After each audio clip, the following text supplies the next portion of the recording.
दोस्तों, नींबू के छिलकों का इस्तेमाल करके आप अपने सूखते हुए गुलाब के पौधे को फिर से हरा भरा कर सकते हैं और अपने गुलाब के पौधे से ढेर सारी फ्लावरिंग पा सकते हैं। अगर गुलाब की पत्तियां भूरी हो रही हैं, आपको लग रहा कि आपका गुलाब का पौधा सूख रहा है, तो आप नींबू के छिलकों का इस्तेमाल करके और कुछ फर्टिलाइजर का इस्तेमाल करके अपने पौधे को बचा सकते हैं और अच्छी फ्लावरिंग ले सकते हैं। तो दोस्तों, गुलाब के सूखते हुए पौधे को कैसे बचाना है, नींबू के छिलकों का इस्तेमाल कब और कैसे कितनी मात्रा में करना है और इसके साथ कौन सा और फर्टिलाइजर देना है, संपूर्ण जानकारी मिलने वाली इस वीडियो में। तो प्लीज वीडियो पर अंत तक बने रहे, बिना स्किप किए पूरा देखें और जानकारी अगर पसंद आए तो लाइक करें, शेयर करें और चैनल को अभी तक सब्सक्राइब नहीं किया है तो प्लीज चैनल को भी सब्सक्राइब करके बेल आइकन को प्रेस कर लें ताकि सारे अपडेट्स आपको मिलते रहें। नमस्कार दोस्तों, स्वागत है मेरे YouTube channel gardening with Poonam में। आप जो मेरा गुलाब का पौधा देख पा रहे हैं, इसमें कुछ पत्तियां ब्राउन भी हैं और कुछ पत्तियां जो ऊपर की हैं हल्की सफेद कलर की हैं, ज्यादा ग्रीन नहीं है। तो जब बहुत ज्यादा गर्मी पड़ रही थी, क्योंकि मेरे यहाँ तो बारिश ही नहीं हो रही थी, इधर 5-6 दिनों से बारिश स्टार्ट हुई है और पूरा सीजन बीत गया, बारिश ही नहीं हुई, बहुत ज्यादा धूप थी, तो इसकी वजह से मेरा पौधा खराब होने लगा था। तो उस समय मैंने इसमें कोई फर्टिलाइजर नहीं दिया था, सिर्फ इसको मैंने बचाया था धूप से, क्योंकि उस समय जब ये पौधा बिल्कुल ग्रोथ नहीं कर रहा था बल्कि सूख रहा था। ऐसे में अगर मैं फर्टिलाइजर देती तो पौधा सरवाइव ना कर पाता, क्योंकि इस पर लोड बढ़ जाता। तो अगर आपके भी पौधे में इस तरीके की दिक्कत आ रही है तो पहले आपको फर्टिलाइजर नहीं देना है। अगर आपके यहाँ भी बारिश नहीं हो रही है और गुलाब आपका गर्मी के कारण सूख रहा है, तो अगर आपका गुलाब न्यूट्रिएंट्स, माइक्रो न्यूट्रिएंट्स की कमी की वजह से सूख रहा है, तब तो आपको फर्टिलाइजर देने की जरूरत है। तो दोस्तों, उस समय जब बहुत ज्यादा धूप हो रही थी तो मैंने अपने पौधे को सेमी शैडो में रखा हुआ था, जहां पर छन छन कर धूप आ रही थी, डायरेक्ट सनलाइट नहीं आ रही थी। तो सिर्फ इसकी पत्तियां सूखी थी, टहनियां इसकी नहीं सूखी थी। उस समय मैंने इसकी छटाई भी नहीं किया था, क्योंकि उस समय मैं छटाई करती तो ये पौधा सूख जाता। अभी कुछ दिनों पूर्व मैंने इसमें कुछ फर्टिलाइजर दिया है, लेकिन छटाई मैंने तब भी नहीं किया था। तो उस समय मैंने जो फर्टिलाइजर दिया था वो था चाय की पत्ती, जो इस्तेमाल की गई चाय की पत्ती होती है, वही मैंने इसमें डाला था और मैंने इसमें गोबर की खाद दिया था। साथ में मैंने चावल और दाल का पानी दिया था। इसका रिजल्ट आपके सामने है, आप देख पा रहे हैं कि इसमें फ्लावरिंग भी स्टार्ट हो गई है, जबकि ये पौधा पूरी तरीके से सूख गया था और इसकी पत्तियां पूरी तरीके से पीली हो गई थी। आप चाहें तो मेरा पिछला वीडियो देख सकते हैं, क्योंकि जब मैंने इसमें फर्टिलाइजर दिया था तो उसका वीडियो मैंने अपलोड किया था। अभी आप देख रहे हैं कि इसमें 2 फूल भी खिले हुए हैं। हालांकि फूलों का साइज पहले की अपेक्षा छोटा है, फिर भी ठीक ठाक है, बहुत छोटा नहीं है। और इसमें नए नए शूट्स भी निकल कर आ रहे हैं और इसमें पत्तियां भी जो आ रही हैं स्वस्थ आ रही हैं। तो अब जरूरत है जो इसमें लंबी लंबी ये टहनियां हैं, इनकी मैं कटाई कर दूं, क्योंकि ये टहनियां इसमें पड़ी रहेंगी तो पोषक तत्व इसमें भी जाते रहेंगे और पौधे की ग्रोथ बाधित होगी। क्योंकि अब इसमें ग्रोथ स्टार्ट हो गई है तो अब इसकी मैं छटाई करने वाली हूँ।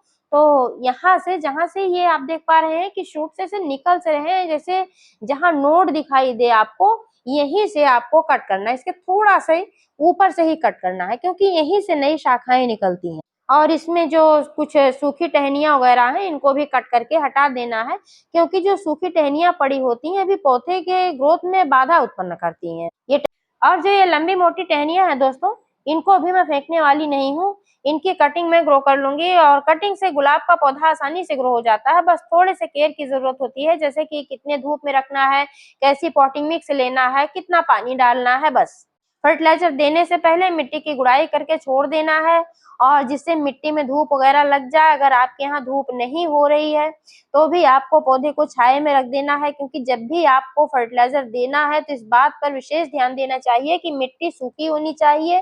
गीली मिट्टी में कभी भी फर्टिलाइजर नहीं देना चाहिए, ऐसे में फर्टिलाइजर मिल भी नहीं पाता है।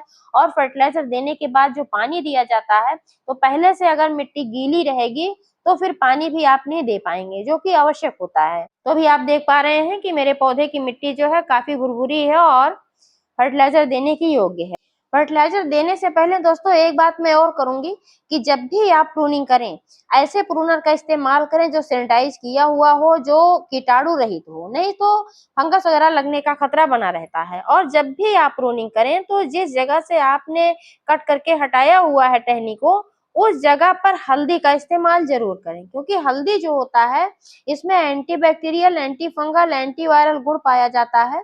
तो जहां से आप कट किए रहते हैं हो सकता है वहां पर फंगस वगैरह लगने का चांस हो या संक्रमण हो किसी तरीके का, तो इसके लिए हल्दी का इस्तेमाल करना चाहिए। आप देख पा रहे हैं यहाँ पर मैंने थोड़ी सी हल्दी लिया है और इसको थोड़ा सा मैंने गीला करके रखा हुआ है और इस तरीके से जहां जहां पर मैंने कट किया है सब जगह पर इस तरीके से हल्दी लगा देना है। तो इसमें मैं सबसे पहले कंपोस्ट खाद डालने वाली हूँ जो कि मैंने खुद बनाया हुआ है। अक्सर मैं बनाती रहती हूँ किचन के कचरे से।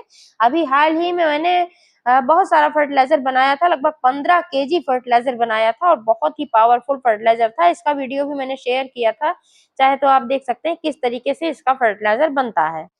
क्वांटिटी की बात करें दोस्तों तो जो मेरा गमला है ये 16 इंच का गमला है। इसके लिए मैंने 1.5 मुट्ठी कंपोस्ट लिया हुआ है।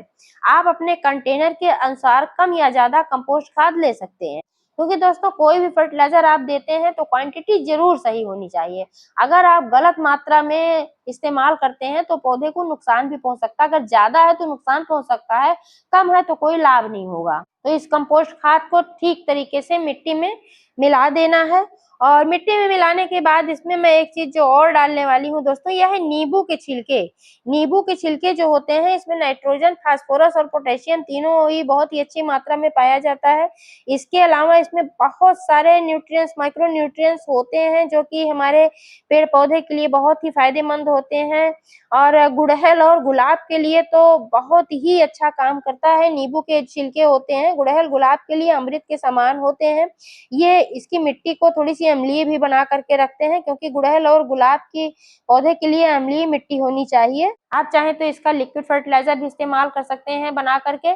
आप 1 लीटर पानी में कुछ नींबू के छिलके डालकर 2-3 दिनों के लिए ढककर छोड़ दें और इस पानी का भी आप इस्तेमाल कर सकते हैं। आप चाहें तो इसको पाउडर फॉर्म में भी इस्तेमाल कर सकते हैं। नींबू के छिलकों को सुखाकर इसको पीस कर रख लें और जब जरूरत पड़े तो आप मिट्टी में मिलाएं। नींबू के छिलकों के साथ आप बेकिंग सोडा का भी इस्तेमाल कर सकते हैं, बहुत ही अच्छा फर्टिलाइजर का काम करता है। आज जो मैं इस्तेमाल करने वाली हूँ ये ऐसे ही ताजे छिलके हैं, तो इनको छोटे छोटे टुकड़ों में ऐसे ही काट लिया है और ऐसे मिट्टी में दबा देना है और जब इसमें वाटरिंग होगी तो धीरे धीरे डिकम्पोज होता रहेगा और धीमी गति से इसमें से फर्टिलाइजर पोषक तत्व जो है निकलते रहेंगे और हमारे पेड़ पौधों को फायदा पहुंचाते रहेंगे।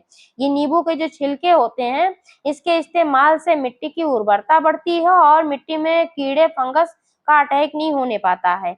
बहुत सारे ऐसे कीट होते हैं जो कि नींबू के छिलकों से दूर भागते हैं। नींबू के छिलकों में ऐसा तत्व पाया जाता है जिससे चींटियां भी बहुत दूर भागती हैं और चींटियां जो होती हैं मिलीबग्स को लेकर के आती हैं, ये भी हमारे गार्डन को बहुत नुकसान पहुंचाती हैं। नींबू के छिलकों के इस्तेमाल से पौधे की ग्रोथ भी अच्छी होती है, पत्तियां भी लशग्रीन होती हैं और इसमें फूल भी ज्यादा मात्रा में खिलते हैं। तो दोस्तों आप भी नींबू के छिलकों को फेंकने के बजाय अपने गुड़हल, गुलाब और किसी भी पौधे में इस्तेमाल कर सकते हैं।